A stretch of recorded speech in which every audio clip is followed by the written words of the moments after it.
बोलिए वृंदावन बिहारी लाल की जय। श्रीमद् भागवत कथा। श्रीमद् भागवत कथा की पद्धति क्या है, क्या अर्थ है भागवत का। हम लोग भागवत श्रवण करते हैं तो इसका अर्थ, इसकी पद्धति क्या है, ये हमको जानना चाहिए। भागवत ये 4 शब्द हैं भागवत के। 4 शब्दों में भा से भक्ति, गा से ज्ञान, वा से वैराग्य, ता से तपस्या, इन 4 शब्दों को मिलाकर श्रीमद् भागवत कथा बताई गई है। ये 4 शब्द जिस साधक के अंदर होंगे वो साधक सर्वश्रेष्ठ माना जाता है। भागवत कथा हम लोगों को श्रवण करनी चाहिए। कथा हमें कब मिलती है सुनने को, जब हमारे बहुत सारे पुण्य कर्म, जैसे हम पूजा पाठ करते हैं, उनका जो फल होता है, उस फल स्वरूप हमें जो प्राप्त होती है, तब हमें श्रीमद् भागवत कथा श्रवण करने को मिलती है। श्रीमद् भागवत श्रवण करने से हमें भक्ति, ज्ञान और वैराग्य का परिचय मिलता है। किस प्रकार हम भगवान की भक्ति करें, क्या है वैराग्य। श्रीमद् भागवत का प्रथम श्लोक सभी लोग बोलें हमारे साथ। सच्चिदानंद रूपाय विश्वोपत्यादि हेतवे तापत्रय विनाशाय श्रीकृष्णाय वयं नमः। सच्चिदानंद भगवान का स्वरूप बताया गया है। सत्य चित आनंद, सच्चिदानंद रूपाय। क्या है सत्य? सच्चिदानंद रूपाय, सत्य ही सत्य को बताया गया है, जो त्रिकाल बाधित होता है, तीनों कालों में होता है। पहले भी था, आज भी है और अंत में भी रहेगा। सच्चिदानंद जो कभी परिवर्तन नहीं होता उसका। जो पृथ्वी सृष्टि से पहले भी ईश्वर थे और सृष्टि का प्रलय होने के बाद में भी ईश्वर है, यही एक सत्य है। तो सत्य को ही भगवान कृष्ण बताया गया है।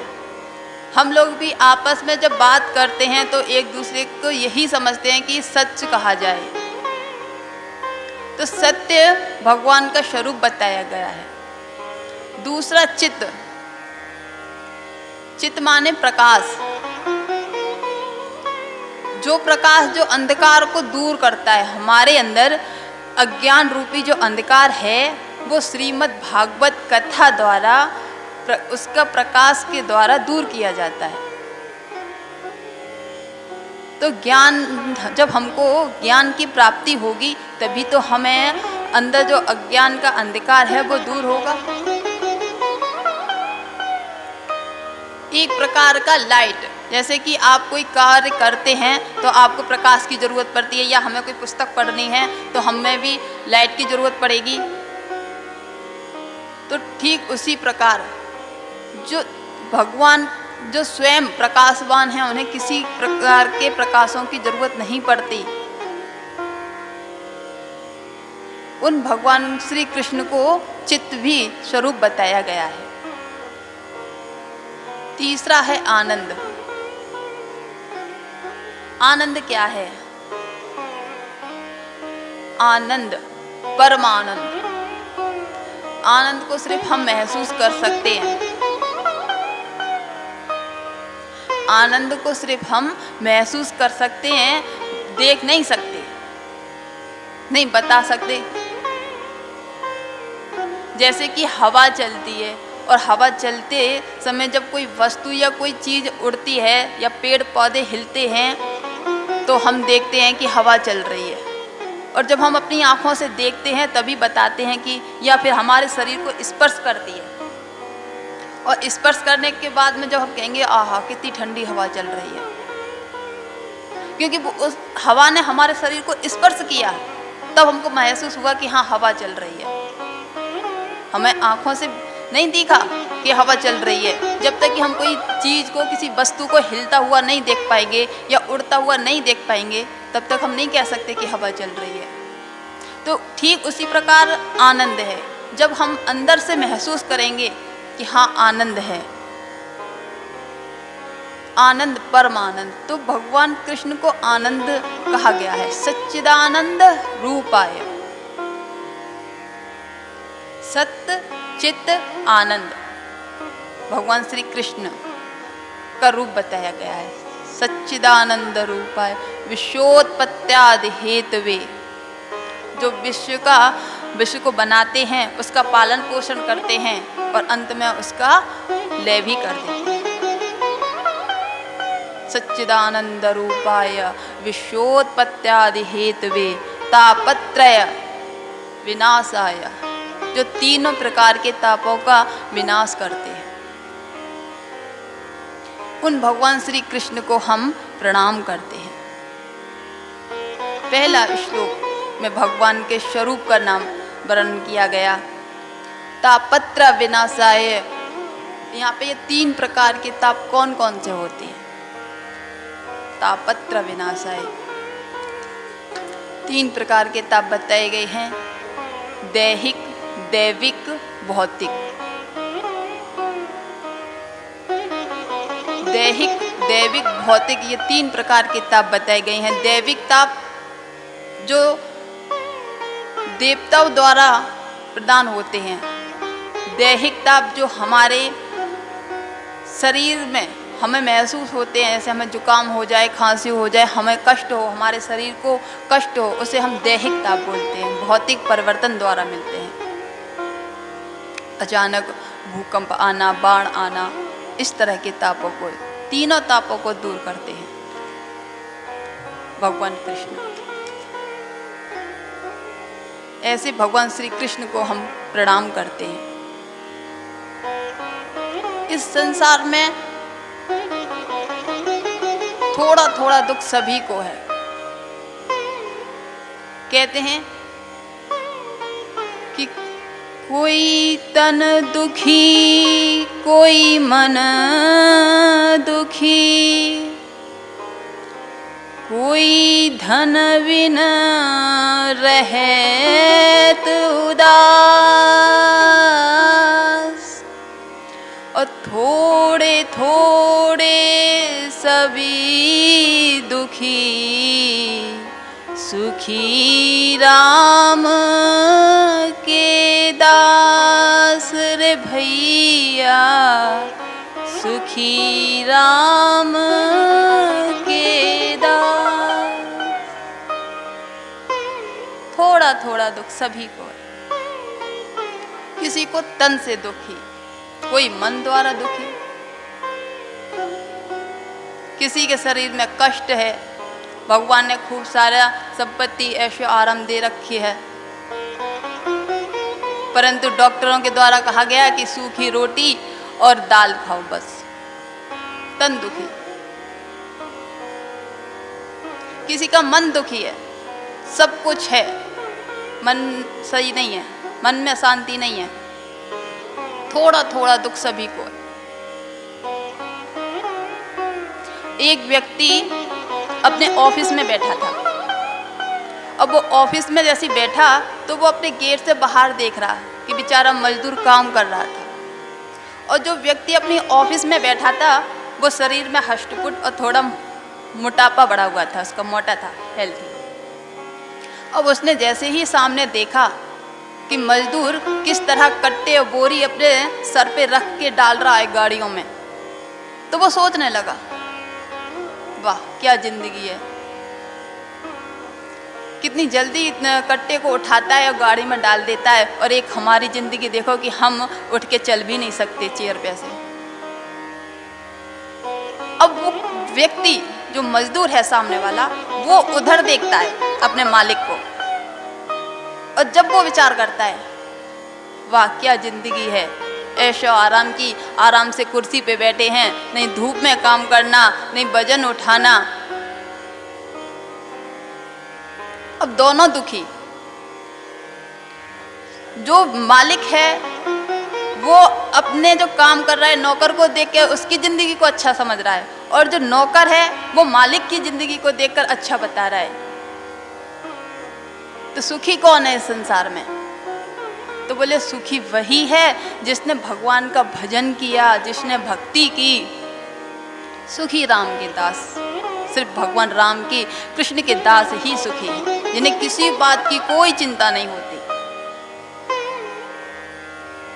सिर्फ भगवान का भजन ही करना।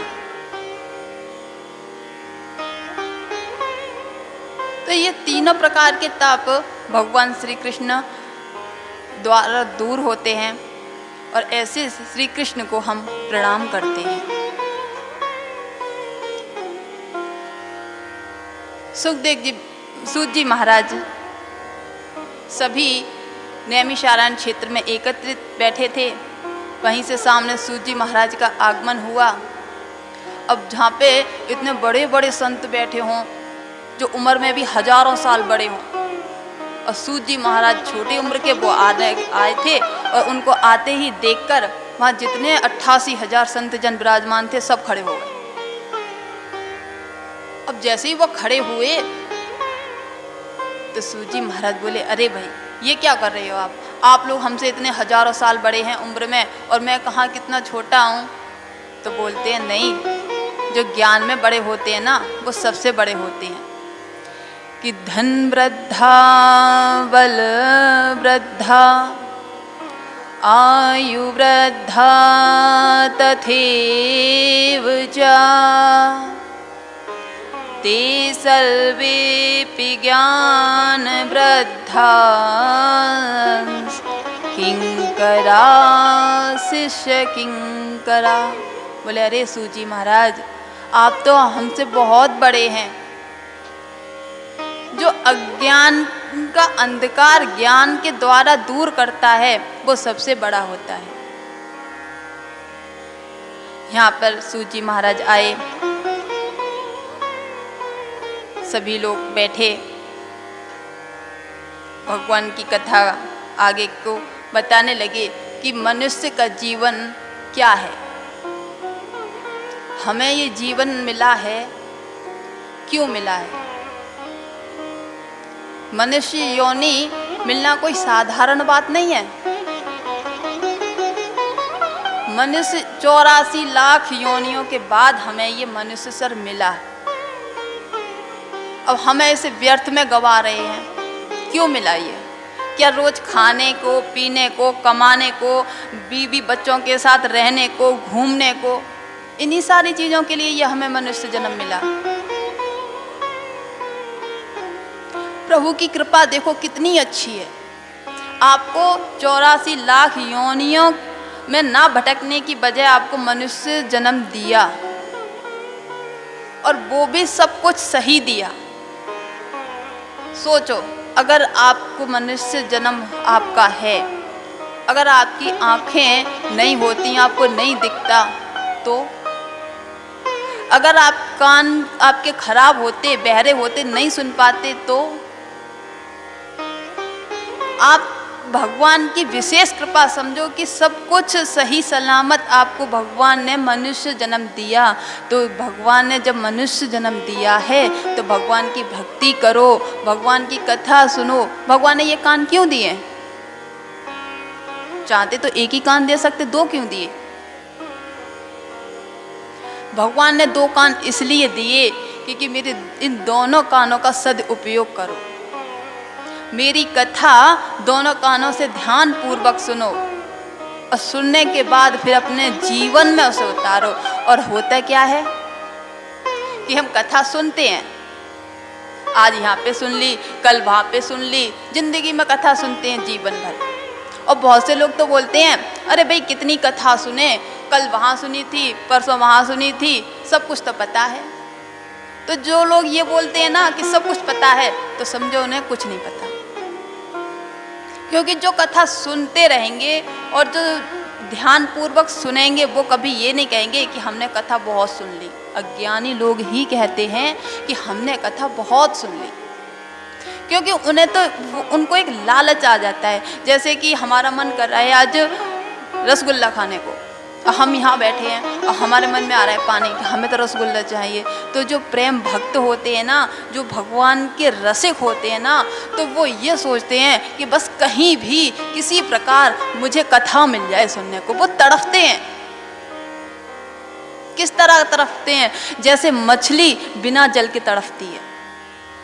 मछली को आप जब जल से बाहर निकालोगे ना तो वो तड़पेगी, और जब वो आप उसको जल में डाल दोगे तो वो पुनः उसका जीवन मिल जाएगा। तो भगवान के जो प्रेमी होते हैं ना, तो उनका जीवन भगवान की कथा में, कीर्तन में, प्रभु के चरणों में लगा रहता है।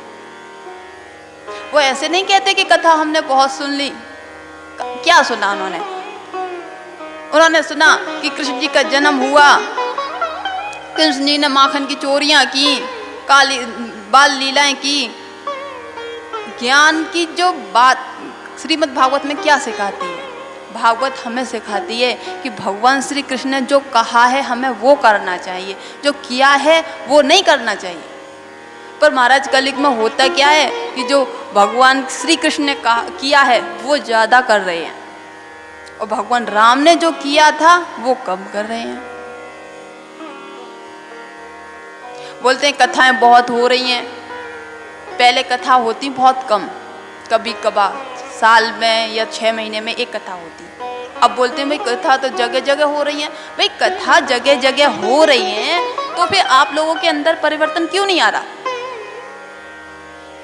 पहले कथा कम होती तब सब कुछ अच्छा था, नहीं इतना दुराचार था, ना इतना कुछ हिंसक थी, और ना ही बच्चे जो अपने वृद्ध माता पिताओं के विपरीत चलते थे। अब कथाएं इतनी हो रही हैं, जगह जगह आप कथा मिल रही हैं आपको सुनने को। आप बोलते हैं अजी अब तो कथा तो बहुत सारी हो रही हैं।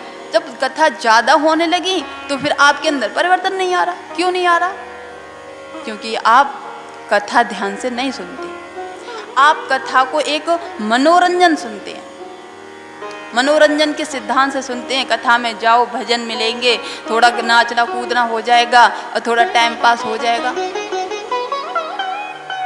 कथा का देखने का नजरिया ही चेंज कर दिया। अगर आप कथा ध्यान पूर्वक और मन लगा के सुनोगे और सुनने के बाद में अपने जीवन में उसका उतारोगे, तब आपको उसका फल मिलेगा। हमारी आंखें दी गई हैं भगवान की सुंदर सुंदर लीलाओं का दर्शन करना, दिव्य झांकियों का दर्शन करना। हमारे हाथ दिए गए हैं। क्यों दिए गए हैं? क्योंकि भगवान की सेवा करो, भगवान की पूजा करो, इसलिए हमें ये हाथ दिए गए हैं। तो मनुष्य को अपने जीवन का सदुपयोग करना चाहिए, अधिक से अधिक कथाएं श्रवण करनी चाहिए।